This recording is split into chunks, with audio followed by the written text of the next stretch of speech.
اے قرآن ریا دھوندا جے، اے قرآن تکبر دھوندا جے، اے قرآن نفاق ختم کردا جے، اے قرآن جڑا حسد تے حقد تے بغض ختم کر۔ بہتیاں گلاں نہیں کرنیاں۔ نبی علیہ الصلوۃ والسلام نے فرمایا ہے جڑا بندہ اپنے دل چ قہر چکی، او یار وعدہ گھاٹا ہو جاندا ہے، تو اندر واڑ کے تے کنڈا ہی لا لیا ہے۔ بھن نہ وعدہ گھاٹا ہو جاندا ہے، بیوی نہ منہ ماری ہو جاندی ہے، ماں باپ نہ وعدہ گھاٹا ہو جاندا ہے، پترا تو اینا ہی اندر اپنے حسد تے اپنے دل چ بغض پا لیا۔ فرمایا جڑا بندہ اپنے دل چ بغض رکھدا ہے، اللہ تبارک و تعالی دی زندگی بھر دے سارے نیک اعمال ہی برباد کر دیندے نے۔ پنجویں گل سنو پھر میں تانوں دساں دل چ کی کچھ ہونا چاہیے ہے۔ فرمایا اللہ پاک نے قرآن نو دلاں دی شفا بنا دیتا ہے۔ تراویاں پڑھن دا تاں فائدہ جے ریا تو بچ گئے، تراویاں سنن دا تاں فائدہ جے تکبر تو بچ گئے، قرآن دی تلاوت دا تاں فائدہ جے نفاق تو بچ گئے، ناظرات ایتاں پڑھن دا تاں فائدہ جے ویریو جے ساڈے دل بغض تو پاک ہو گئے۔ پنجویں گل اے کہ بندے دے دل دے اندر بخل نہیں ہونا چاہیے، بندے دے دل دے اندر کنجوسی نہیں ہونی چاہیے۔ جس بندے دے دل اندر بخل ہے، ادھر ویکھو رب نے سارا کچھ دیتا ہے، جوڑی جاندا ہے جوڑی جاندا ہے جوڑی جاندا ہے، نہ مدرسے دیندا ہے نہ غریب نو دیندا ہے، حتیٰ کہ اپنے تے بھی نہیں لاوندا۔ اور میرے ویریو نبی پاک نے فرمایا اے بخیلی بندے دا بیڑا غرق کر کے رکھ دیندی ہے، بخل بندے دا ستیا ناس کر کے رکھ دیندا ہے، بخل بندے نو تباہ و برباد کر کے رکھ دیندا ہے، کنجوسی بندے نو برباد کر کے رکھ دیندی ہے۔ سونی دی آمین کہو سینے ٹھنڈ پوے، اللہ سانو اپنے دین دے اداریاں دے خرچ کرن دی توفیق عطا فرما۔ نہیں بولے اللہ مسجداں دے خرچ کرن دی توفیق عطا فرما، اللہ رشتہ داراں دے خرچ کرن دی توفیق عطا فرما۔ لو جی اے 5 گلاں جس بندے دے دل چوں نکل آئیاں، ویکھو کڈی عزت والی گل جے، کھل کے تانوں دس دیتا ہے ویریو اعمال القلوب، اے دل دے گناہ جے، تہاڈا حسد تولیا جانا ہے، تہاڈا تکبر تولیا جانا ہے، تہاڈا کوڑ تولیا جانا ہے، تہاڈا بغض تولیا جانا ہے، تہاڈا بخل تے کنجوسی تولی جانی ہے۔ میں دنیا تو تے لکو کے سارا کچھ اللہ دی بارگاہ جو ٹر جاںگا، پر فیصلہ بادیو مینوں ایک گل دس دیو، میں اپنے رب دا کیویں سامنا کراںگا؟ میرے رب نے تے ویکھنا ہی میرا دل ہے، میرے رب نے تے چیک کی تیرا دل کرنا ہے۔ جگاں دے پیر رب دے حبیب علیہ السلام دی ایک حدیث سن لو۔ آپ علیہ السلام نے کولو پوچھیا گیا اللہ دے نبی سب نالوں افضل انسان کیڑا ہے؟ آپ نے وہ نہیں فرمایا جڑا بہت بڑا سخی ہے، اے نہیں فرمایا جڑا بڑے حج کردا ہے، اے نہیں فرمایا جڑا بڑے عمرے کردا ہے، چوشا میرے ال ویکھیو، اے نہیں فرمایا جڑا بہت زیادہ بیت اللہ دے طواف کردا ہے، اے نہیں فرمایا جڑا بہت زیادہ مسجداں بناندا ہے، فرمایا سب نالوں اللہ دی نظراں چ بہترین انسان افضل انسان ہوئے جے دے دل اندر خیانت بھی کوئی نہیں تے جے دے دل اندر گناہ بھی کوئی نہیں تے جے دے دل اندر حسد بھی کوئی نہیں۔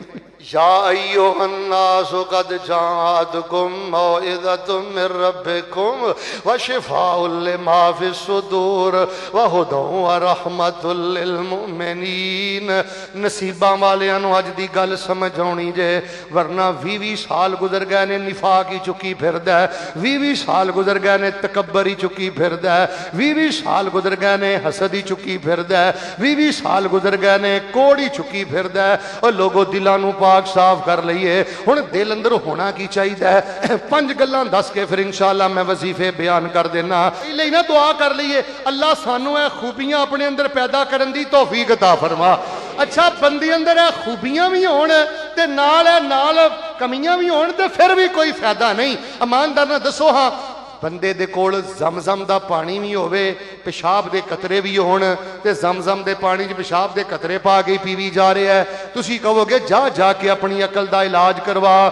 اے خالص 5 چیزاں ویکھو نا، خالص دودھ لب دے ہو، خالص مرچاں لب دے ہو، خالص شہد لب دے ہو، خالص دیسی گھیو لب دے ہو، اے چیزاں خالص تو اڈے دل چونیاں چاہی دیاں۔ ویسے اے بھی میں دس سکنا کہ دل چ تقوی رکھیا جے، اے بھی میں تانوں دس سکنا دل چ اللہ دی ونڈ تے راضی رہیا جے، اپنے دل چ رضا رکھیا جے، اپنے دل چ طمانینت رکھیا جے، اپنے دل چ خیر۔ میں بڑیاں ہی گلاں دس سکنا، صرف میں تانوں 5 گلاں بیان کرنیاں نے۔ لوگو سب نالوں پہلی گل صحت مند دل ہو جے، شفا والا دل ہو جے۔ ادھر ویکھو اللہ دیاں نظراں اندر چراغ نالوں زیادہ روشن دل ہو جے۔ کیڑا دل؟ قل ان صلاتی و نسکی و محیای و مماتی للہ رب العالمین۔